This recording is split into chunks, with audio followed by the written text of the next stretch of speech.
नमस्कार दोस्तों, YouTube channel पर आपका स्वागत है। संविधान की इस सीरीज में संविधान के भाग 5 संसद से संबंधित जितने भी प्रतियोगी परीक्षाओं में आए हुए क्वेश्चंस हैं उनको सोल्व करेंगे। शुरू करते हैं। क्वेश्चन नंबर 45, संघीय क्षेत्रों को प्रतिनिधित्व प्राप्त है। तो ये जो संघीय क्षेत्र अर्थात जो केंद्र शासित प्रदेश हैं उनके प्रतिनिधित्व की बात कर रहा है।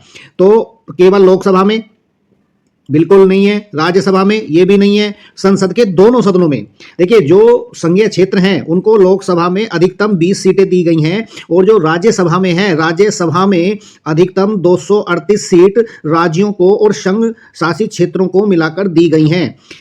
अब राज्यसभा में केवल 3 संघ शासित प्रदेश हैं, जिनमें दिल्ली, पुदुचेरी और जम्मू और कश्मीर। दिल्ली को 3 सीट, पुदुचेरी को 1 सीट और जम्मू और कश्मीर को 4 सीट राज्यसभा में दी गई हैं। बाकी संघ शासित प्रदेशों को इस सीट नहीं दी गई हैं, लेकिन लोकसभा में अधिकतम 20 सीट हैं केंद्र शासित प्रदेशों को, और वर्तमान में 19 सीट जो है लोकसभा में संघ शासित प्रदेशों की हैं। तो जो संघीय क्षेत्र हैं, संघीय क्षेत्रों को संसद के दोनों सदनों में सीट दी गई हैं। तो ऑप्शन सी इसका राइट यहां पर हो जाएगा। क्वेश्चन नंबर 46, राज्यसभा का सभापति तथा उपसभापति उस सदन के सदस्य नहीं होते। IAS pre 2013। देखो, यहां पर ये थोड़ी सी समझने की बात है। मैं आपको बात बता रहा हूं। क्वेश्चन नंबर फर्स्ट में देखो, यदि आप जल्दी करते हैं तो ये आईएएस का क्वेश्चन पूछा गया है, राज्यसभा का सभापति, और आपने देखा कि राज्यसभा का सभापति तो राष्ट्रपति होता है और राष्ट्रपति उस सदन का सदस्य नहीं होता, और आपने इसको ऑप्शन जो है फर्स्ट मान के एकदम सही कर दिया जल्दी जल्दी में। क्यों? क्योंकि जब रूम में बैठते हैं तो वहां पर एक दबाव होता है, प्रेशर होता है, और आप जो है इस तरीके के क्वेश्चन को गलती कर देते हैं। और ये आईएएस में इसी कारण से पूछा गया है ताकि स्टूडेंट गलती करे। और ये यहां पर इसने सभापति और उपसभापति को भी जोड़ दिया है ताकि स्टूडेंट्स उपसभापति को देख करके और उसको कंफ्यूज हो जाए। तो यहां पर तो सभापति तो उस सदन के सदस्य नहीं होते, बिल्कुल सही बात है। सभापति ना तो लोकसभा के ना ही राज्यसभा के जो है सदस्य होते हैं, लेकिन उपसभापति तो राज्यसभा का ही जो है सदन होता है, जो सदस्य होता है। तो यहां पर इस वजह से ये ऑप्शन फर्स्ट यहां पर गलत हो जाएगा। अब जबकि राष्ट्रपति के निर्वाचन में संसद के दोनों सदनों के मनोनीत सदस्यों को मतदान का कोई अधिकार नहीं होता, उनको उपराष्ट्रपति के निर्वाचन में मताधिकार होता है। मतलब दूसरे में दिया गया है, जो राष्ट्रपति के निर्वाचन में जो संसद के दोनों जो मनोनीत सदस्य हैं, बिल्कुल सही है, उन्हें निर्वाचन का अधिकार नहीं होता। राष्ट्रपति के निर्वाचन में केवल और केवल निर्वाचित सदस्य ही मतदान करते हैं, मनोनीत सदस्य मतदान नहीं करते। लेकिन उपराष्ट्रपति के निर्वाचन में सभी लोकसभा के सभी सदस्य और राज्यसभा के सभी सदस्य मतदान करते हैं। तो इसी कारण से ये सही है, option B right. Question number 46, किस सभा का अध्यक्ष उसका सदस्य नहीं होता। देखो 47, राज्यसभा का अध्यक्ष, तो राज्यसभा का अध्यक्ष ऑप्शन ए राष्ट्रपति द्वारा नियुक्त किया जाता है, बिल्कुल नहीं। अब देखो यहाँ पे यूपी पीसीएस, ये यूपी यूडीए और एलडीए में 2013 में क्वेश्चन पूछा गया था। तो देखो, ऐसे क्वेश्चन सोल्व करने के लिए जो है, क्या राष्ट्रपति, अपने आप से क्वेश्चन करो, क्या राष्ट्रपति द्वारा नियुक्त किया जाता है राज्यसभा का अध्यक्ष? राज्यसभा का अध्यक्ष कौन होता है? उपराष्ट्रपति। तो उपराष्ट्रपति क्या राष्ट्रपति द्वारा नियुक्त किया जाता है? बिल्कुल नहीं किया जाता जी। संसद द्वारा चयनित होता है, तो यहां पर बिल्कुल नहीं होता, बल्कि राज्यसभा का अध्यक्ष ऑप्शन सी उपराष्ट्रपति पदेन अध्यक्ष होता है। किसका? राज्यसभा का अध्यक्ष। तो ये यहां पर सही हो जाएगा। ठीक है। तो राज्य परिषद के सदस्यों द्वारा चुना जाता है, बिल्कुल नहीं, बल्कि संसद के दोनों सदस्यों द्वारा चुना जाता है। तो यहां ये राष्ट्रपति की, देखो अब ये बी ऑप्शन क्यों नहीं है भाई? संसद द्वारा चयनित होता है तो संसद के दोनों सदनों के सदस्य जो है चयनित करते हैं, बिल्कुल बात सही। लेकिन यहां उपराष्ट्रपति की बात नहीं कर रहा, यहां पर सिर्फ राज्यसभा अध्यक्ष की बात कर रहा है, राज्यसभा के सभापति की बात कर रहा है। तो जो राज्यसभा का जो सभापति है, सही ऑप्शन इस कारण से ये हो जाएगा, उपराष्ट्रपति पदेन अध्यक्ष होता है, अर्थात राज्यसभा का पदेन सभापति होता है। तो 47 का इस वजह से सी ऑप्शन सही यहां पर हो जाएगा। 48, किस राज्य का अध्यक्ष उसका सदस्य नहीं होता। देखो, लोकसभा का अध्यक्ष उसका सदस्य होता है। अब देखो, जो बाकी जो 3 है उनको देख लो आप कि नहीं है ना, क्यों नहीं है, बस ये क्वेश्चन करो तो ऑब्जेक्टिव टाइप क्वेश्चन से हम बहुत कुछ सीख सकते हैं, इनमें बहुत कुछ छिपा हुआ होता है। तो लोकसभा अध्यक्ष होता है, बिल्कुल होता है, लोकसभा का जो है सदस्य होता है। विधानसभा का अध्यक्ष बिल्कुल जो है उसका जो है विधानसभा का सदस्य होता है, किसी राज्य की विधानसभा का।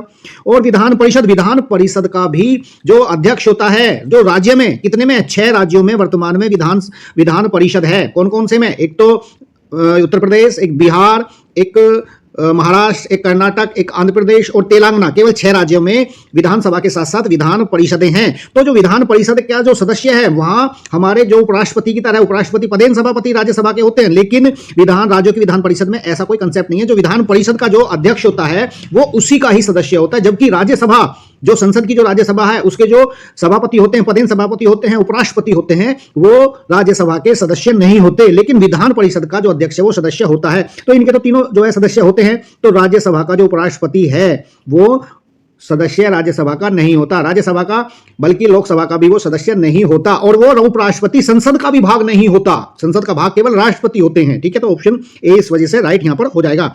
49, राज्यसभा के पदेन सभापति होते हैं, सभी पता है, उपराष्ट्रपति होते हैं, ऑप्शन ए। निम्नलिखित में से किस एक सदन का अध्यक्ष गैर सदस्य होता है? तो देखो फिर वही बात इसने पूछ ली, ये राज्यसभा का जो सदस्य अध्यक्ष होता है वो उसका राज्यसभा का सदस्य नहीं होता। ठीक है, तो ऑप्शन सी इज राइट। 51, निम्न में से कौन राज्यसभा का अध्यक्ष होता है? तो राज्यसभा का अध्यक्ष जो है भारत के उपराष्ट्रपति होते हैं, सब जानते हैं, पदेन सभापति होते हैं। और 52, राज्यसभा के चेयरमैन हैं भारत के उपराष्ट्रपति। ठीक है, और 53, राज्यसभा के वर्तमान सभापति। तो यहां पर वर्तमान सभापति की बात कर रहा है जी। यदि हम आज के परिप्रेक्ष्य में बात करें तो सीपी राधाकृष्णन जो है इस समय पर राज्यसभा के सभापति हैं, ध्यान रखना, सीपी जो है राधाकृष्णन। ठीक है, राधाकृष्णन ये आज जो है सभापति हैं। 54, राज्यसभा का सर्वप्रथम गठन कब हुआ था? यूपीपीसीएसपी 2017। तो देखो जब राज्यसभा का जो गठन हुआ था, इसने क्यों पूछा है? क्योंकि आपको लगेगा भाई संविधान लागू 1950 में हुआ, तो 1950 में ही लागू जो है गठन हो गया होगा, तो आप ऑप्शन ए यहां पर सही कर सकते हैं, लेकिन सही ऑप्शन है 1952, ऑप्शन सी। दरअसल जो पहले जो चुनाव हुए थे लोकसभा और राज्यसभा के जो है वो 1951 और 52, 51 के लास्ट और 52 के शुरू में जो है ये इलेक्शन हुए थे। 1952 में ही जो इलेक्टेड जो लोकसभा थी उसका भी गठन 1952 में ही हुआ था, निर्वाचित जो लोकसभा थी, है ना, और जो राज्यसभा थी उसका भी गठन 1952 में ही हुआ था। ठीक है, तो सी ऑप्शन इज यहां पर राइट। यदि निर्वाचित लोकसभा के बारे में भी पूछ ले तो उसका भी 1952 में उसका गठन हुआ था। क्वेश्चन नंबर 55, निम्न में से कौन सा राज्यसभा का सदस्य होते हुए भी लोकसभा की कार्यवाही में भाग ले सकता है? मतलब ऐसा कौन है जो लोकसभा की कार्यवाही में भी भाग ले सकता है, लेकिन वो सदस्य किसका है? राज्यसभा का है। तो देखते हैं, ऑप्शन ए, राज्यसभा का मनोनीत सदस्य। नहीं जी, राज्यसभा का जो मनोनीत सदस्य है वो केवल राज्यसभा में मनोनीत होता है, वो लोकसभा कार्यवाही में भाग नहीं ले सकता। राज्यसभा के उपसभापति भी भाग नहीं ले सकते, वो राज्यसभा के क्या होते हैं? वो सदस्य होते हैं। मंत्री जो राज्यसभा का सदस्य हो, देखो ये ऑप्शन सी सही है, मैं बताऊंगा, आर्टिकल 88 पे पहुंच जाओ। और आर्टिकल 88 में दिया गया है कि जो मंत्री है और महान्यायवादी, दो केवल आपके इसमें दो ऐसे लोग हैं जो मंत्री और महान्यायवादी, ये दो लोग ऐसे हैं जिसे अटॉर्नी जनरल भी आप बोलते हो। ये दो जो है किसी भी सभा की, चाहे लोकसभा, चाहे राज्यसभा, चाहे समिति में की कार्यवाही में भाग ले सकते हैं, लेकिन वोट नहीं दे सकते। मंत्री केवल वोट उसी में ही देगा जिसका वो सदस्य है, और महान्यायवादी दोनों कार्यवाही में भाग ले सकता है, दोनों में, लेकिन ये वोट किसी भी सदन में नहीं दे सकता। क्यों? क्योंकि महान्यायवादी जो है सदन का, जो किसी भी सदन का सदस्य नहीं होता। अब हम नेक्स्ट टॉपिक शुरू करते हैं।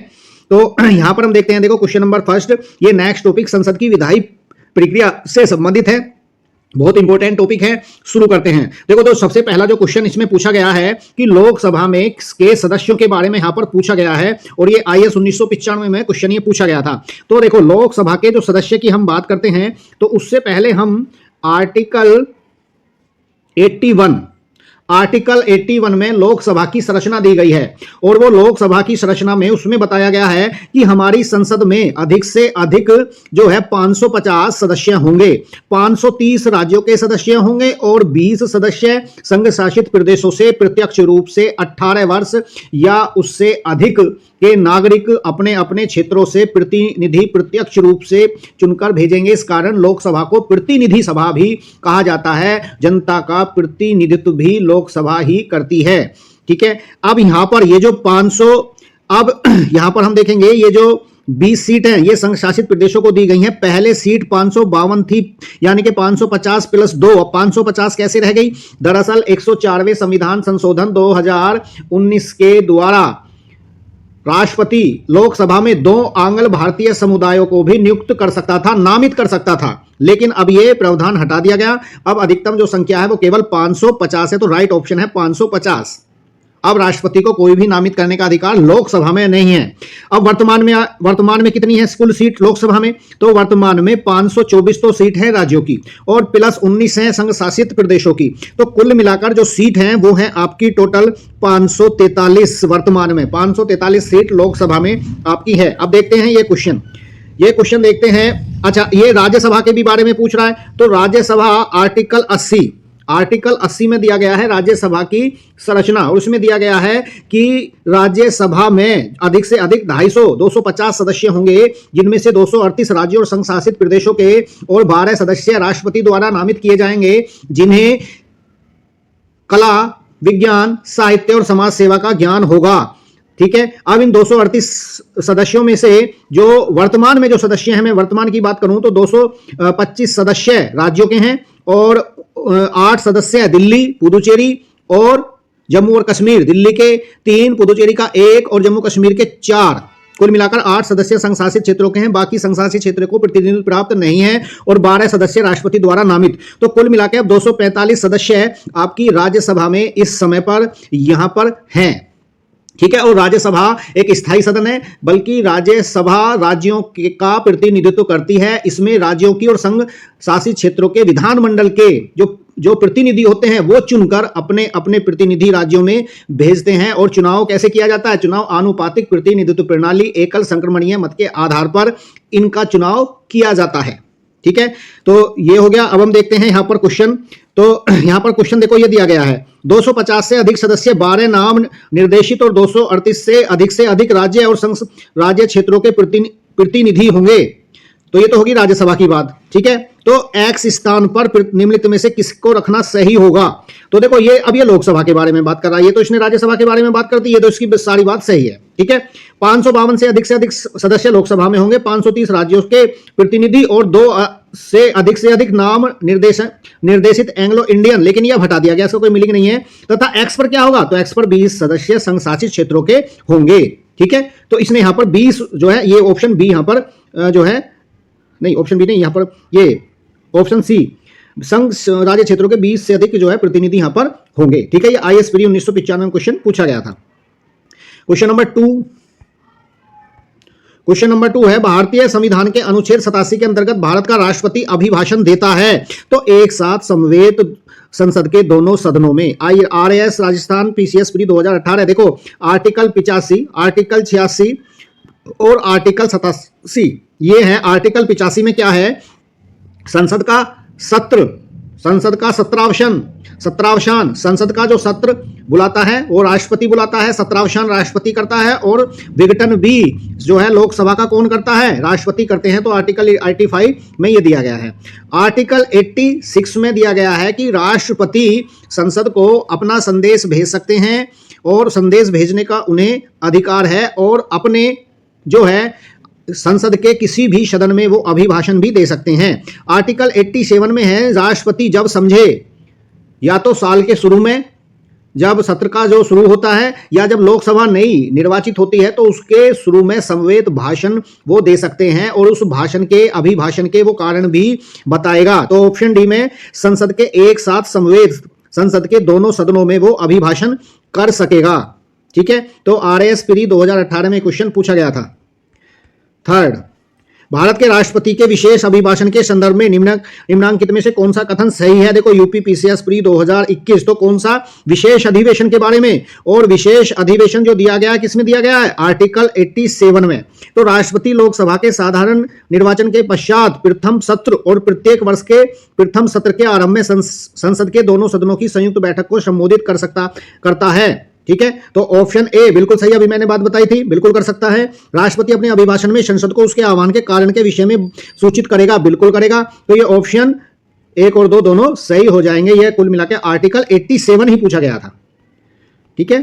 4, भारत के संविधान में निम्नलिखित में से क्या कथित है? तो राष्ट्रपति संसद के किसी भी सदन का सदस्य नहीं होगा।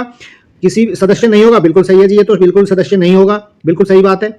संसद राष्ट्रपति और 2 सदनों से मिलकर बनेगी। बिल्कुल सही है, ऑप्शन 1 और 2। दरअसल जो संसद बनती है लोकसभा प्लस राज्यसभा प्लस राष्ट्रपति से मिलकर संसद बनती है। ठीक है, क्वेश्चन नंबर 5, राष्ट्रपति संसद का हिस्सा नहीं होता, ये संसद का हिस्सा होता है। देखो नहीं होता, ये बिल्कुल गलत है। देखो यहाँ पर लैंग्वेज देखो, बिहार पीसीएस प्री 2018 में, और इसी लैंग्वेज के कारण थोड़ा सा जो बच्चे हैं उसको गलत करके आ जाते हैं और फिर मतलब रिजल्ट वो आता है जिसकी आशा मतलब वो नहीं कर सकते थे। देखो संसद का हिस्सा नहीं होता, अब आप ये सोचेंगे संसद का हिस्सा होने का मतलब ये कह रहा है कि भाई ये जो है संसद का तो वास्तव में ही सदस्य नहीं होता राष्ट्रपति, ना तो लोकसभा का होता है ना राज्यसभा का होता है, तो ये सदस्यता की बात कर रहा है। लेकिन ये सदस्यता की बात नहीं कर रहा, बल्कि ये संसद का हिस्सा नहीं होता, संसद का भाग नहीं होता, उसकी बात कर रहा है। ठीक है, तो ऑप्शन बी संसद का हिस्सा होता है, बल्कि लोकसभा और राज्यसभा और राष्ट्रपति से ही मिलकर जो है संसद बनती है। वो अलग बात है कि राष्ट्रपति न तो लोकसभा का और न ही राज्यसभा का सदस्य होता है। और क्वेश्चन नंबर 6, भारतीय संसद बनती है, तो भारतीय संसद बनती है किससे? लोकसभा, राज्यसभा और राष्ट्रपति से, तीनों से मिलकर जो है संसद हमारी बनती है। क्वेश्चन नंबर 7, भारत के में संसद मिलकर जो है निर्मित होती है, तो वो राष्ट्रपति, राज्यसभा, लोकसभा, उपराष्ट्रपति इसके भाग नहीं होते। ठीक है, तो ये फर्स्ट, सेकंड और थर्ड ऑप्शन। क्वेश्चन नंबर 8, भारतीय संसद में निम्नलिखित में से कौन कौन शामिल होते हैं? तो राष्ट्रपति और दोनों सदन, है ना, ये यूपी पीसीएस प्री 2012 में क्वेश्चन पूछा गया था।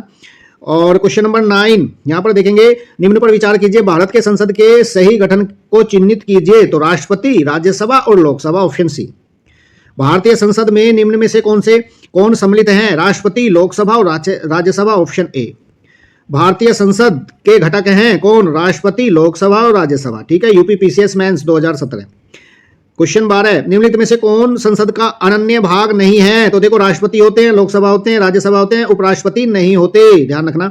क्वेश्चन नंबर 13, एक वर्ष में कम से कम कितनी बार संसद की बैठक होनी आवश्यक है? तो देखो एक वर्ष में कम से कम 2 बार संसद की बैठक होना आवश्यक है। हमारे संविधान में यह कहा गया है कि कम से कम जो संसद को उसके जो सत्रों के जो बीच में जो सत्रावसान होता है, जिसे कहते हैं छुट्टी, वो 6 महीने से ज्यादा का नहीं होना चाहिए। तो जो 6 महीने से ज्यादा का नहीं होना चाहिए, इसका मतलब है कि उसे साल में 2 बार संसद की बैठक होनी चाहिए। ठीक है, क्वेश्चन नंबर 14, संसद के 2 सत्रों के बीच कितने का अंतराल होना चाहिए? केवल 6 महीने का, ऑप्शन बी। संसद के अधिकारियों में जो है निम्नलिखित हैं, अधिकारियों में सम्मिलित है कौन कौन है? अध्यक्ष बिल्कुल होता है, उपाध्यक्ष बिल्कुल संसद का ही अधिकारी होता है, महासचिव, लोकसभा बिल्कुल ये भी संसद का अधिकारी होता है ना, महासचिव सचिवालय का जो अधिकारी होता है उसको महासचिव बोलते हैं। ठीक है, और अध्यक्ष राज्यसभा ये भी होता है, तो सभी चारों हो गए इसके। क्वेश्चन नंबर 16, संसद विधानसभा के किसी सदस्य की सदस्यता तब समाप्त समझी जाती है जब वह बिना सदन को सूचित किए अनुपस्थित रहता है, ऑप्शन ए 60 दिन। देखो जब संसद का कोई सदस्य, ये भी एक उसमें जो है उसकी सीट रिक्ति के संबंध में ये एक पॉइंट आता है कि उसकी सीट कैसे रिक्त हो सकती है किसी सदस्य की। मान लो कोई संसद का सदस्य है और जब सत्र चल रहा है तो 60 दिन से बिना बताए वो गायब है, ना उसका आता है, ना उसका पता है, ना ही सदन के अध्यक्ष को सूचना दी है। तो यदि 60 दिन हो गए और सत्र चल रहा है तो संसद या सदन उसकी जो है सीट खाली घोषित कर सकता है। तो ये 60 दिन जो है लिमिट है। ठीक है, लेकिन उस 60 दिन में वो नहीं जोड़े जाएंगे जहां पर सत्रावसान चल रहा है। मान लीजिए सत्रावसान 10 दिन का हो गया तो ये नहीं जोड़ा जाएगा। सत्रावसान का मतलब एक तरीके से सदन की छुट्टी। ठीक है, क्वेश्चन नंबर 17, एक एमपी की वोट को, मतलब मेंबर ऑफ पार्लियामेंट की सीट को रिक्त घोषित किया जा सकता है यदि वह सदन से लगातार 2 माह, यदि 2 माह वो 60 दिन मतलब 2 माह वो गायब रहता है। ठीक है, ऑप्शन बी, ये बिहार पीसीएस 2016। क्वेश्चन नंबर 18, बिना अनुमति के कितने दिन संसद से अनुपस्थित रहने पर किसी सांसद को अयोग्य घोषित किया जा सकता है, option B 60, UP PCS pre 2018। सर्वप्रथम एक सांसद या विधायक को इस आधार पर सदस्यता से अयोग्य घोषित किया गया कि वह सदन की अनुमति के बिना उसकी 60 लगातार बैठकों में अनुपस्थित रहा।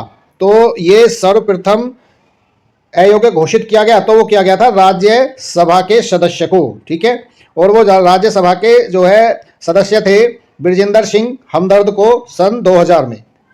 क्वेश्चन नंबर 20, किसी वित्त मंत्री के विरुद्ध विशेषाधिकार प्रस्ताव उठाया जाता है। देखो विशेषाधिकार किसी मंत्री के विरुद्ध तब उठाया जाता है, मतलब साधारणतः विपक्ष लाता है, जब वो किसी मामले के तथ्य को रोकता है या तथ्य का कोई वो वहां पर गलत न्यूज देता है, मतलब वो गलत जो है बताता है, गलत वर्णन करता है।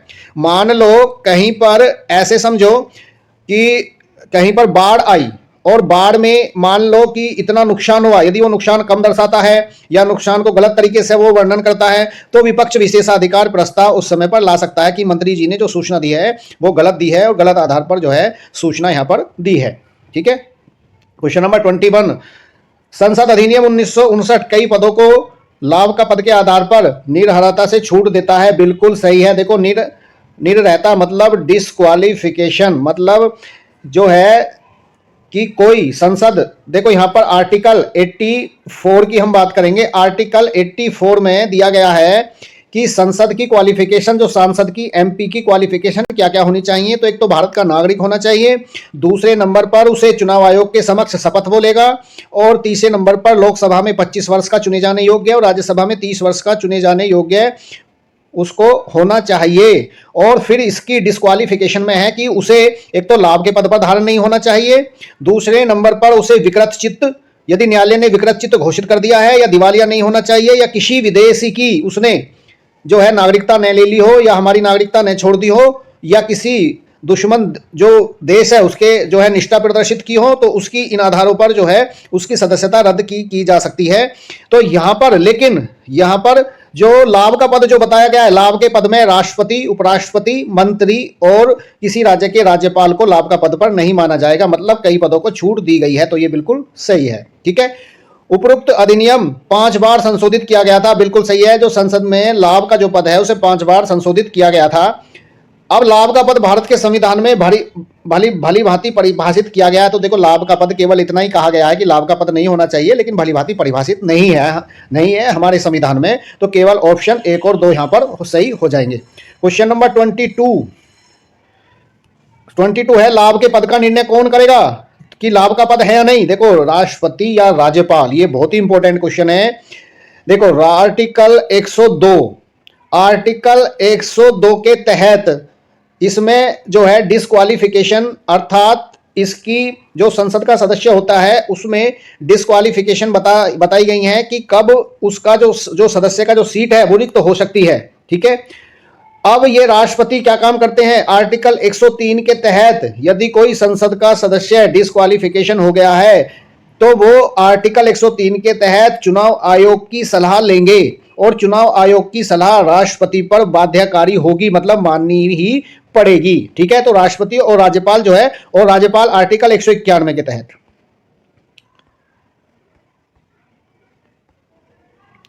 तो ये हो गया। बाकी हम देखते हैं 23, निम्नलिखित में से कौन सा एक प्रावधान भारतीय संविधान के अंतर्गत संसद के सदस्यों को विशेषाधिकार तथा उन्मुक्तियों को निर्धारित करता है। तो वो है जी आर्टिकल 105। आर्टिकल 105 देख लेते हैं। दरअसल इस आर्टिकल 105 में 2 प्रकार की जो है विशेषाधिकार बताए गए हैं। एक तो वो जो सामूहिक विशेषाधिकार हैं, दूसरे वो जो व्यक्तिगत विशेषाधिकार हैं। ये पढ़ लो, ये बहुत क्वेश्चन आता है। तो सामूहिक जो विशेषाधिकार होते हैं जो पूरे संसद के प्रत्येक सदस्य को मिले हुए हैं, उन्हें सामूहिक बोलते हैं। अब ये जो 105 में जो अधिकार हैं, विशेषाधिकार हैं संसद के, ये सदन के उसको भी मिले हुए हैं जो सदन का सदस्य नहीं है। मतलब जैसे कोई जो सदन का सदस्य नहीं है लेकिन किसी समिति का सदस्य है संसद की, कोई बाहर का व्यक्ति, तो उसे भी ये विशेषाधिकार प्राप्त होंगे। और महान्यायवादी किसी भी सदन का सदस्य नहीं होता, न तो लोकसभा का न राज्यसभा का, तो उसे भी ये विशेषाधिकार प्राप्त होते हैं। लेकिन राष्ट्रपति संसद का भाग होता है, लेकिन उसे ये अधिकार प्राप्त नहीं होते। अब हम देख लेते हैं सामूहिक विशेषाधिकार कौन कौन से होते हैं। दरअसल सामूहिक विशेषाधिकार जो है, जो संसद की कार्रवाई होती है, पहला है जो संसद की जो कार्रवाई होती है उसे सत्य कार्रवाई को प्रकाशन कोई करता है तो कोई कार्रवाई नहीं की जाएगी। लेकिन यदि मिर्च मसाला छाप करके कोई छापता है, लगा करके कोई वीडियो को एडिटिंग करके इस तरीके से करता है, तो उस पर कार्रवाई की जा सकती है। ठीक है। तो ये दिया है हमारे कॉन्स्टिट्यूशन में, केवल यही वाला जो सामूहिक कार्रवाई है। ठीक है। अब संसद कार्रवाई कर सकता है, कौन करेगा, लोकसभा का अध्यक्ष करेगा या राज्यसभा का जो है सभापति उस पर जो है कार्य करेगा। कुल मिलाकर संसद उस पर कार्रवाई कर सकती है। ठीक है। लेकिन यदि आप सत्य कार्रवाई छापते हैं, जैसी मतलब वीडियो है, जैसी हुई है कार्रवाई उसी के अनुसार आप बोलते हैं, आप लिखते हैं, आप वीडियो को जो है चलाते हैं, फिर कोई दिक्कत नहीं है। ठीक है। दूसरे नंबर पर यदि जब बैठक चल रही है तो किसी जो है जो संसद का जो अध्यक्ष होता है किसी भी सदन का, उसका जो परिसर होता है उसमें किसी भी व्यक्ति को बाहर जाने के लिए कह सकता है, किसी प्राइवेट व्यक्ति को। तीसरे नंबर पर गुप्त बैठक जो है सदन का अध्यक्ष बुला सकता है। चौथे नंबर पर किसी भी सदस्य को लोकसभा परिसर में गिरफ्तार नहीं किया जाएगा। ठीक है। और 5वें नंबर पर यदि कोई ऐसा सदस्य है जो पहले मतलब जेल में था या बंदी प्रत्यक्षीकरण से था उसकी छूटने की तुरंत सूचना उस जो है सदन को दी जाएगी, जिसका भी वो सदस्य है। ठीक है, तो एक तो ये होगी। अब देखते हैं और जो है इस सामूहिक विशेषाधिकार में ये भी आती है कि संसद अपने सदस्य को संसद की आलोचना करने या संसद की का अपमान करने पर उसे दंडित कर सकती है, यहां तक कि उसे सदस्यता भी उसकी रद्द की जा सकती है। हालांकि सदस्य को हाई कोर्ट और सुप्रीम कोर्ट जाने का अधिकार है। अब व्यक्तिगत विशेषाधिकार देख सकते हैं। व्यक्तिगत अधिकार, पहला जो अधिकार है 40 दिन, जब सदन का सत्र चल रहा हो तो 40 दिन पहले और 40 दिन बाद किसी भी सदस्य को गिरफ्तार नहीं किया जा सकता। लेकिन यह मुक्ति केवल दीवानी मामले में है, दांडिक मामलों में नहीं है। और सेकंड में है, यदि कोई भी जो सदस्य किसी भी सदन में कुछ भी बोल सकता है तो केवल उस पर कार्रवाई सदन ही कर सकता है, बाकी न्यायालय को कोई अधिकार नहीं है। ये संविधान में दिया गया है। और जो तीसरा जो संसद का सदस्य है, किसी भी गवाही से और किसी भी मतलब साक्ष्य देने से वो जो है मना न्यायालय में, किसी भी न्यायालय में मना कर सकता है। तो ये व्यक्तिगत अधिकार यहां पर मिले हुए हैं। चलो देखते हैं आर्टिकल क्वेश्चन 24 में क्वेश्चन 24 में है सदस्यों का सामूहिक विशेषाधिकार नहीं है। देखो मैंने अभी बात ये करी थी, यूपीपीसीएस प्री 2017 में क्वेश्चन आ गया है ना। तो देखो साक्षी के रूप में ये सामूहिक विशेष अधिकार, देखो चर्चा और प्रक्रिया की जो स्वतंत्रता है ये तो भाई क्या नाम है, सामूहिक है। संसद के आंतरिक विषयों में संचालन का अधिकार ये भी सामूहिक है। अपरिचितों को सदन से बाहर रखने का विशेष अधिकार ये भी क्या है, सामूहिक है। ये नहीं है साक्षी के रूप में उपस्थिति से स्वतंत्रता, ये मैंने अभी बात बताई थी, ये है व्यक्तिगत अधिकार। ठीक है, क्वेश्चन नंबर 25, संविधान के किस अनुच्छेद के अंतर्गत न्यायालयों द्वारा संसद की कार्रवाई की जांच करना प्रतिबंध किया गया है? तो आर्टिकल 122 के द्वारा कोई भी न्यायालय जो संसद की कार्रवाई होती है उसकी जांच नहीं कर सकते, आर्टिकल 122। ठीक है, और क्वेश्चन नंबर 26, निम्नलिखित में से किनको लोकसभा और राज्यसभा दोनों के निर्वाचन में मतदान का अधिकार है? मतलब जो लोकसभा में भी मतदान कर सकते हैं और राज्यसभा में भी ऐसे कौन होते हैं? तो ऐसे राज्य विधानमंडल के निम्न सदनों के निर्वाचित सदस्य होते हैं। क्यों? क्योंकि ये लोकसभा में भी जो है निर्वाचित वोट दे सकते हैं और राज्यसभा में भी अपने सदन जो है चुनते हैं। ठीक है, चलो क्वेश्चन नंबर 27, निम्नलिखित में से कौन सा कथन सही है? IAS pre. अब देखो ये आईएएस प्री 1994 में क्वेश्चन पूछा गया था। अब ये पता नहीं कैसे पूछ लिया, आईएएस में वैसे होता है नहीं ऐसे। क्वेश्चन नंबर 1, राज्यसभा के सभी सदस्यों का निर्वाचन राज्यों की विधानसभाएं करती हैं? बिल्कुल नहीं करती जी, है ना। राज्यसभा के सभी सदस्यों का निर्वाचन राज्यों की विधानसभाएं करती हैं। भाई दिल्ली, पुदुचेरी और जम्मू कश्मीर भी तो हैं, वो संशासित प्रदेश हैं, वो भी तो चुनकर भेजते हैं। तो वो कहां गया? तो ये तो ऑप्शन गलत है।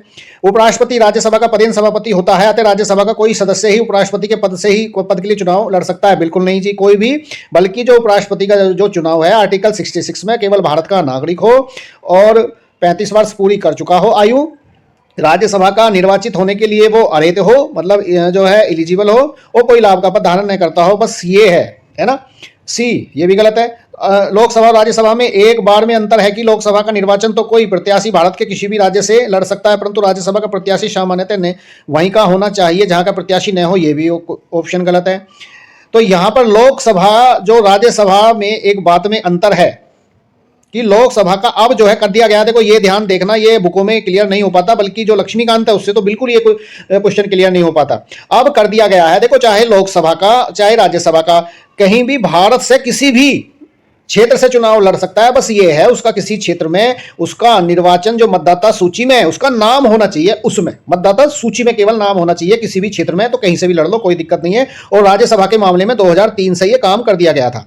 ठीक है, कहीं से भी लड़ लो कोई दिक्कत नहीं है। अब जो राज्यसभा का सदस्य जहां से चुनेगा वहां का निर्वाचित वहां के मतदान सूची में उसका नाम होना अनिवार्य यहां पर नहीं है। तो ये उस हिसाब से पूछा गया था 1994 में, ये राज्यसभा में 2003 में किया था, तो इस वजह से इसका ऑप्शन तब सही होता, लेकिन अब कोई सा भी ऑप्शन सही नहीं है।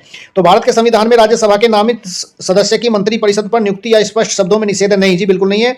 मंत्री जो है कोई भी बन सकता है, चाहे लोकसभा का हो चाहे राज्यसभा का हो, यहां तक कि नामित भी हो वो भी बन सकता है। ऐसा भी मंत्री बन सकता है जो किसी भी सदन का सदस्य नहीं है, लेकिन उसे 6 महीने के अंदर सदस्यता जो है लेनी पड़ेगी किसी एक सदन की। ठीक है, ये आर्टिकल किस में है? आर्टिकल 75 में है। तो इसके आज के हिसाब से 4 ऑप्शन ये गलत है। क्वेश्चन नंबर 28, निम्नलिखित कथनों में से कौन सा एक सही है? केवल राज्यसभा में ही न कि लोकसभा में मनोनीत सदस्य हो सकते हैं। तो देखो केवल राज्यसभा, बिल्कुल आज के हिसाब से केवल राज्यसभा में ही मनोनीत सदस्य हो सकते हैं, बिल्कुल सही है ना। आज के हिसाब से ये 2013 में क्वेश्चन पूछा गया था। और ठीक है, राज्यसभा में आंग्ल भारतीय समुदाय के 2 सदस्यों को मनोनीत करने का संविधान का प्रावधान है, अब नहीं है जी। तो आज के हिसाब से ये ऑप्शन गलत है। किसी मनोनीत सदस्य के मंत्री पद के लिए नियुक्ति पर संविधान वर्जना नहीं है, बिल्कुल सही है। जो मनोनीत सदस्य है वो भी मंत्री बन सकता है। मनोनीत सदस्य राष्ट्रपति तथा उपराष्ट्रपति के चुनाव में मत दे सकता है, बिल्कुल नहीं जी। देखो, राष्ट्रपति के चुनाव में मत नहीं दे सकता, उपराष्ट्रपति के में दे सकता है। तो ऑप्शन डी भी यहाँ पर गलत है। तो ऑप्शन ए और ऑप्शन सी आज के हिसाब से ये दोनों सही हो जाएंगे, ठीक है। क्वेश्चन नंबर 29, संसद राज्य सूची के विषय संबंध में कानून बना सकती है। कब बना सकती है? मतलब तो यदि राज्यसभा ऐसा संकल्प पारित कर दे, ऑप्शन बी, यानी अर्थात आर्टिकल 249 के तहत। देखो, आर्टिकल 249 को मैं इसमें बता रहा हूं, आर्टिकल जो 249 है वो यदि राज्यसभा अपने उपस्थित और मतदान देने वाले 2/3 बहुमत से प्रस्ताव पास कर दे कि राज्य के हित में ऐसा करना आवश्यक है, तो संसद राज्य के किसी विषय पर भी कानून बना सकती है। और ये प्रस्ताव 1 साल तक रहेगा केवल। ये क्वेश्चन आ चुका है यूपीपीसीएस में। और उसके बाद 1 साल के बाद ये 6 महीने तक प्रभावी रहेगा, है ना। मतलब हर प्रस्ताव से ये प्रस्ताव 1 साल तक रहेगा। और यदि वो प्रस्ताव फिर पास नहीं करती राज्यसभा तो फिर केवल कानून 6 महीना रहेगा। वो अलग बात है कि विधानमंडलों के उस कानून को अपना लो, ठीक है। तो ये दोनों इंपॉर्टेंट हैं। क्वेश्चन नंबर 30, संघीय संसद राज्य सूची के किस विषय पर भी कानून बना सकती है? तो किस विषय पर कानून बना सकती है संघीय संसद राज्य सूची के किस विषय पर, है ना। पहला ऑप्शन, अंतरराष्ट्रीय समझौते को प्रभावी बनाने हेतु, तो बिल्कुल सही बात है। आर्टिकल 253 के तहत संसद ऐसा कर सकती है। संबंधित राज्यों की सहमति से, बिल्कुल सही है, संबंधित राज्यों की सहमति से ऐसा कर सकती है, ठीक है। राज्य में राष्ट्रपति शासन लागू रहने की, बिल्कुल, जब राष्ट्रपति लागू है तब भी संसद कानून बना सकती है। राष्ट्रपति हित में, जब राज्यसभा 2/3 बहुमत से इस हेतु प्रस्ताव पास करे, बिल्कुल, आर्टिकल 249। तो इसमें सारे आपके सही हो जाएंगे, सभी चारों, ठीक है। UPPCS maths 2005। 31 में दिया गया क्वेश्चन, भारतीय संविधान के किस अनुच्छेद के अंतर्गत अंतर्राष्ट्रीय समझौते को प्रभावी बनाने हेतु संसद राज्य सूची के किसी विषय पर कानून बना सकती है? तो वो बना सकती है आर्टिकल 253, अभी बात बताई थी। क्वेश्चन नंबर 32, भारतीय संसद राज्य सूची के विषय पर विधायन नहीं कर सकती। मतलब संसद राज्य सूची के विषयों पर कब विधायन नहीं कर सकती, ये है, मतलब कब कानून नहीं बना सकती, ठीक है। तो यहां पर हम देखते हैं, भारत का राष्ट्रपति उसे ऐसा करने का निर्देश जब न दे। दूसरा ऑप्शन है, राज्यसभा प्रस्ताव पारित करे और राष्ट्रीय हित में आवश्यक हो, तो ऑप्शन 2। और यहां पर देखेंगे, विधानसभा का अध्यक्ष यह प्रमाणित करे कि ऐसा विधायन आवश्यक है और राष्ट्रीय आपातकाल लागू हो। देखो ध्यान से, यहां पर भारतीय राज्य सूची के विषय पर विधायन नहीं कर सकती जब तक, बिल्कुल, मतलब इसका कहने का मतलब यह है कि संसद कौन कौन किस परिस्थिति में राज्य सूची पर कानून बना सकती है। ये थोड़ा क्वेश्चन घुमाया गया है ना। तो जब, एक तो ऑप्शन 2, जब राज्यसभा प्रस्ताव पारित कर दे, राष्ट्रीय हित में आवश्यक है, और दूसरा राष्ट्रीय आपातकाल जब लागू हो, तब दोनों परिस्थितियों में राज्य सूची के विषय पर कानून बना सकती है। तो पहला और तीसरा गलत है, दूसरा चौथा ऑप्शन यहां पर सही है, ऑप्शन डी। 33, अंतरराष्ट्रीय संधियों को भारत के किसी भाग अथवा संपूर्ण भारत में लागू करने के लिए संसद कोई भी कानून बना सकती है बिना किसी राज्य की सहमति से, आर्टिकल 253। 34, संविधान की किस सूचियों में दिए गए विषयों के अतिरिक्त विषयों पर कौन कानून बना सकता है? तो बना सकती है संसद। देखो, अतिरिक्त विषयों पर कह रहा है, मतलब जो संघ सूची, राज्य सूची और समवर्ती सूची में जो विषय ना हो, तो उस पर जो कानून बनाने का अधिकार दिया गया, अतिरिक्त सूची, अतिरिक्त कोई विषय है, उस पर संसद को कानून बनाने का अधिकार है। अच्छा, इतिहास में अतिरिक्त विशिष्ट विषयों पर किसे कानून बनाने का अधिकार था? तो देखो, ये क्वेश्चन पूछा गया था, वो था गवर्नर जनरल को, ठीक है। क्वेश्चन नंबर 35, अध्यक्ष सदन के किसी भी सदन को बोलने से रोकता है और अन्य किसी सदन को बोलने दे सकता है, तो यह घटना क्या कहलाती है? तो वह घटना कहलाती है, ऑप्शन डी, बैठ जाना, यील्डिंग द फ्लोर। संसद में शून्यकाल, देखो अब दो जो है, संसद में 2 काल इंपॉर्टेंट है एग्जाम की दृष्टि से, एक तो प्रश्नकाल, एक शून्यकाल। जो प्रश्नकाल है वो तो होता है 11 बजे से और दोपहर 12 बजे तक, और जो शून्यकाल है वो होता है दोपहर 12 बजे से दोपहर 1 बजे तक, ठीक है। तो यहां पर प्रश्नकाल सुबह 11 बजे से दोपहर 12 बजे तक, ठीक है।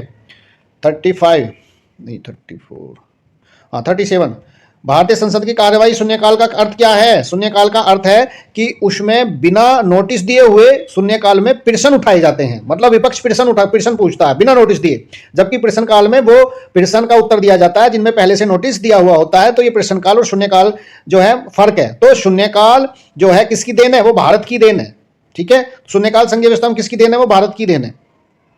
लोकसभा में शून्यकाल की अवधि कितने हो सकती है? तो वो हो सकती है जी 1 घंटा। बी, राजनीतिक शब्दावली में शून्यकाल का अर्थ क्या है? प्रश्न उत्तर सत्र, ठीक है। 41, लोकसभा में किसी विधेयक पर आम बहस निम्नलिखित में से किस स्तर पर हो सकती है? तो देखो मैं बात बता रहा हूं, अब ये देखो लोकसभा में किसी विधेयक पर है।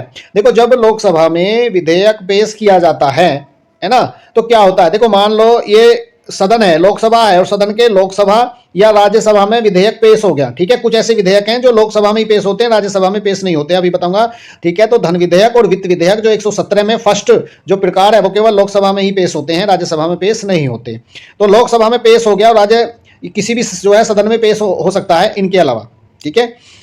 अब जब पेश हो गया तो इसमें 3 वाचन होते हैं, एक तो प्रथम पाठन, एक सेकंड मतलब फर्स्ट रीडिंग, सेकंड रीडिंग और थर्ड रीडिंग। फर्स्ट रीडिंग में क्या होता है, लोकसभा का सदस्य उस जो विधेयक है बिल को पेश करता है और पेश करने के कारण बताता है और उसका शीर्षक होता है, तो केवल उसके शीर्षक पर चर्चा होती है, बाकी कुछ जो है चर्चा नहीं होती। फिर वो सदस्य जो है फिर उस विधेयक को या तो प्रवर समिति को भेज दिया जाता है या संयुक्त समिति को भेज दिया जाता है ना। तो जब प्रवर समिति और संयुक्त समिति उसको भेजती हैं सिफारिशों के साथ, फिर दूसरी जो रीडिंग है उसमें फिर चर्चा होती है, उसमें हाय हुल्ला होता है दूसरी रीडिंग में, ठीक है, आम बहस होती है, और तीसरी रीडिंग में वो पास होता है। तो यहां पर आम बहस की बात है, तो आम बहस दूसरी रीडिंग में होती है, ठीक है। 42, जब संसद के दोनों सदनों की संयुक्त बैठक में से कोई विधेयक जो है रेफर किया जाता है तो इसे किसके द्वारा पारित किया जाना होता है? तो देखो ये इंपॉर्टेंट है, ISPD 2015। देखो जब संयुक्त बैठक होती है आर्टिकल 108 के तहत, ये संयुक्त बैठक कब होती है भाई? देखो जो सदन है लोकसभा और राज्यसभा, और मान लो ये लोकसभा, अब ये बिल तभी बनेगा जब दोनों सदनों से पास हो, केवल धन विधेयक और वित्त विधेयक जो फर्स्ट प्रकार के हैं उनको छोड़कर, ठीक है। अब मान लो लोकसभा में या राज्यसभा में किसी संशोधन को लेकर सहमति नहीं बनी और 6 महीने या उससे अधिक का समय हो गया, तो राष्ट्रपति अपने संयुक्त बैठक की आज से की सूचना दे सकते हैं, और संयुक्त बैठक तब होगी तो मतलब जब, और संयुक्त बैठक में उपस्थित और मतदान देने वाले यदि बहुमत से उसको पास कर देते हैं, मतलब साधारण बहुमत से पास कर देते हैं, तो वो पास माना जाता है। तो ऑप्शन है उपस्थित और मतदान देने वाले सदस्यों का साधारण बहुमत, ठीक है, ऑप्शन ए, ध्यान रखना ये इंपॉर्टेंट है। 43, यदि राष्ट्रपति ने संसद के संयुक्त सत्र के लिए अधिसूचना जारी कर दी और इस बीच लोकसभा विघटित हो जाए तो क्या होगा, है ना। तो क्या होगा मतलब संयुक्त सत्र के लिए अधिसूचना जारी कर दी उसने, किसने? राष्ट्रपति ने। तो अब क्या होगा, है ना, इसी बीच लोकसभा का विघटन हो गया, तो अब क्या होगा, क्या वो विधेयक समाप्त हो जाएगा या संयुक्त बैठक अब नहीं होगी? नहीं जी, बिल्कुल संयुक्त बैठक पर कोई फर्क नहीं पड़ेगा, बल्कि जो पिछली जो लोकसभा है वो ही संयुक्त बैठक में उसके ही सदस्य भाग लेंगे और फिर भी पास हो सकेगा। तो यहां पर जो है संयुक्त सत्र यथावत आहूत होगा, ठीक है, कोई फर्क नहीं पड़ेगा। ये छत्तीसगढ़ PCSPD 2018। क्वेश्चन नंबर 44, निम्नलिखित में से कौन संसद के दोनों सदनों की संयुक्त बैठक की अध्यक्षता करेगा? तो देखो संयुक्त बैठक की अध्यक्षता लोकसभा का अध्यक्ष करता है, ऑप्शन डी, UP PCSPD 2014। संसद के दोनों सदनों की संयुक्त बैठक की अध्यक्षता कौन करता है? स्पीकर करता है जी। निम्नलिखित में से कौन लोकसभा तथा राज्यसभा की संयुक्त बैठक का सभापतित्व करता है? तो ऑप्शन बी, स्पीकर, अध्यक्ष लोकसभा का। भारतीय संसद के दोनों सदनों की संयुक्त बैठक की अध्यक्षता करता है, ये लोकसभा का अध्यक्ष। निम्नलिखित में से कौन संसद के संयुक्त सत्र की अध्यक्षता हेतु अधिकृत है? तो वो है अध्यक्षता, तो लोकसभा अध्यक्ष होगा यहाँ पे, ऑप्शन डी। देखो ये भरा हुआ है ना, देख सकते हैं। 49, भारत में संसद के दोनों सदनों की संयुक्त बैठक अनुच्छेद 108 में है, बिल्कुल सही बात है। लोकसभा राज्यसभा की प्रथम बैठक संयुक्त बैठक 1961 में हुई थी, बिल्कुल सही बात है। देखो 1961 में दहेज जो संशोधन, जो दहेज निरोधक विधेयक था उसको लेकर हुई थी। 1977 में बैंकिंग आयोग अधिनियम को लेकर हुई थी, और तीसरी हुई थी आतंकवाद निवारण अधिनियम 2002 अर्थात जो पोटा था, तो उसको लेकर जो है अभी तक हमारी 3 संयुक्त बैठक हुई हैं, ध्यान रखना। और भारतीय संसद के दोनों सदनों की दूसरी संयुक्त बैठक बैंक सेवा आयोग बिल को पारित करने के लिए हुई थी, तो इसमें तीनों सही हैं, 1 2 3 ISPD 2003। 50, संयुक्त संसद के दोनों सदनों का संयुक्त अधिवेशन आयोजित होता है भारत के राष्ट्रपति के निर्वाचन के लिए, बिल्कुल गलत है। भारत के राष्ट्रपति के निर्वाचन के लिए संयुक्त बैठक नहीं होती, भारत के उपराष्ट्रपति के निर्वाचन के लिए नहीं होती। संविधान संशोधन विधेयक पारित करने, संविधान संशोधन में देखो धन विधेयक और संविधान संशोधन विधेयक के लिए जो है बैठक नहीं होती संयुक्त, ठीक है। एक ऐसे विधेयक पर विचार करने और उसे पारित करने के लिए जिस पर दोनों सदनों में मतभेद हो, ये बिल्कुल सही है, तो ऑप्शन 4 क्वेश्चन 4 हो जाएगा, ठीक है। 51, भारतीय संसद के दोनों सदनों की प्रथम संयुक्त बैठक हुई थी, प्रथम कह रहा है तो कब हुई थी? दहेज उन्मूलन 1961। 52, लोकसभा देखो 2012, लोकसभा और राज्यसभा के बीच गतिरोध की किन स्थितियों में संसद की संयुक्त बैठक बुलाई जाती है? तो साधारण विधि को निर्माण को पारित करने की स्थिति में, बिल्कुल सही है, ऑप्शन है। धन विधेयक को पारित करने की स्थिति में, बिल्कुल धन विधेयक के पारित, अभी मैंने बात बताई थी, इनमें संविधान संशोधन संयुक्त बैठक नहीं होती, ऑप्शन है। देखो ISPD 2012 में ये क्वेश्चन पूछा गया था, मतलब देख सकते हैं यदि कंसेप्ट क्लियर है तो UPSC में भी जो है ज्यादा टफ क्वेश्चन यहाँ पर नहीं आते, ठीक है। अब क्वेश्चन नंबर 53, निम्नलिखित में से किस पर गतिरोध दूर करने हेतु लोकसभा और राज्यसभा में संयुक्त बैठक हो सकती है? तो हो सकती है सामान्य विधेयक के बारे में, धन विधेयक के बारे में नहीं हो सकती, संविधान संशोधन विधेयक के बारे में नहीं हो सकती, और विनियोग विधेयक आर्टिकल 114 में है। ये केवल विनियोग विधेयक केवल इसे लोकसभा में पेश होता है, एक प्रकार का धन विधेयक होता है, और इसमें संसद जो है, जो धन जिसके लिए मतदान किया गया है, जो मांगा हुआ जो धन है, उसको उसमें जो कोई जिस विभाग को दिया गया है वो विनियोग विधेयक, मतलब संसद जो है उसको उस फंड, उस रुपए को, उस धन को निकालने की अनुमति देती है, तो विनियोग विधेयक वो होता है। ठीक है, तो यहां पर यूपी पीसीएस प्री 2020 में क्वेश्चन पूछा गया था। क्वेश्श्चन नंबर 54, भारतीय संसद के दोनों सदनों की संयुक्त बैठक किस संबंध में होती है? तो किस संविधान संशोधन, इसमें नहीं होती, इसमें नहीं होती, ये नहीं होती। ठीक है। क्वेश्चन 55, कोई कानून विधेयक संसद के किस पटल पर रखा जाता है? तो क्या होता है जी, लोकसभा में कोई कानूनी विधेयक संसद के किस पटल पर रखा जाता है? तो केवल लोकसभा से काम नहीं चलेगा, राज्यसभा से काम नहीं चलेगा, दोनों में से संसद के एक पटल पर, बिल्कुल दोनों सदनों में से, या तो लोकसभा में या फिर राज्यसभा में। ये ऑप्शन इसका यहां पर बिल्कुल राइट है। ठीक है। Question number 56, IAS pre 2016। देखो आईएएस का क्वेश्चन देख लेते हैं। लोकसभा में लंबित कोई विधेयक उसके 17 अवसान पर व्यपगत हो जाता है, तो 17 अवसान पर कोई फर्क नहीं पड़ता। ठीक है, ये ध्यान रखना। राज्यसभा में लंबित कोई विधेयक या जिसे लोकसभा ने पारित किया है, नहीं किया है, लोकसभा के विघटन पर व्यपगत नहीं होगा। ये बिल्कुल सही है। मतलब जो विधेयक राज्यसभा में है और लोकसभा तक गया ही नहीं है, मतलब ऐसे समझो कि जो लोकसभा ने जिस विधेयक पर हाथ लगा दिया, चाहे वो लोकसभा में है, चाहे वो राज्यसभा से पास होकर आया हो, मतलब जो लोकसभा में है वो सब विघटन हो जाएंगे, बाकी कोई विघटन नहीं होगा। ये थोड़ी सी ट्रिक यहां पर है। ठीक है, तो जो चूंकि राज्यसभा में है अभी, है ना, लोकसभा में वो पारित किया ही नहीं है ना, जब लोकसभा में पारित नहीं किया तो फिर उस पर व्यापगत नहीं होगा। जब तक लोकसभा पारित नहीं करती, पहले ही विघटित हो गई, तो फिर कोई दिक्कत यहां पर नहीं है। तो ऑप्शन बी, तो आईएएस प्री 2016 में क्वेश्चन पूछा गया था। तो आईएएस में भी क्वेश्चन देखो, यदि कंसेप्ट क्लियर है तो आईएएस का जितना जो कह सकते हैं जितना हवा बना रखा है ना, इतना वो नहीं है। यदि कंसेप्ट क्लियर है आपके, अच्छी तरह से कंसेप्ट क्लियर है, तो आईएएस में भी क्वेश्चन बड़े आराम से जो है हो जाते हैं। क्वेश्चन नंबर 57, संविधान के किस प्रावधान में कहा गया है कि विधि के प्राधिकार के बिना न तो कोई कर लगाया जा सकता है और न ही एकत्रित किया जा सकता है? तो जो वो है जी आर्टिकल 265 में। आर्टिकल 265 में कहा गया है कि विधि के प्राधिकार के बिना न तो कोई कर लगाया जा सकता है और न ही एकत्रित किया जा सकता है। UP PCS pre mains 2007।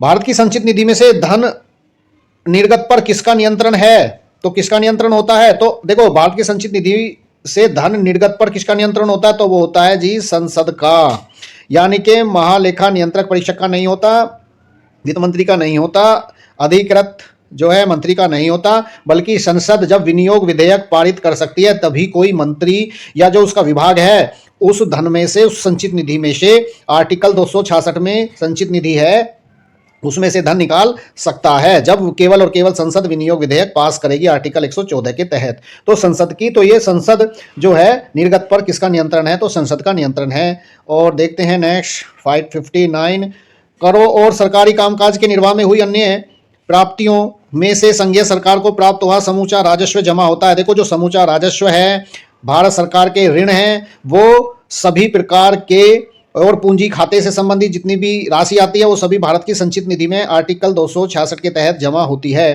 Question 60, Bharat की संचित निधि में से निकालने के लिए निम्नलिखित में से किसका अनुमोदन अनिवार्य है? तो वह भारत की संसद का अनुमोदन यहाँ पर अनिवार्य है। ठीक है, तो ये थे हमारी संसद से संबंधित 60 क्वेश्चन, और बाकी जो क्वेश्चन है हम नेक्स्ट वीडियो में सोल्व करेंगे। चैनल को लाइक, शेयर और सब्सक्राइब करें। वीडियो देखने के लिए आपका बहुत बहुत धन्यवाद।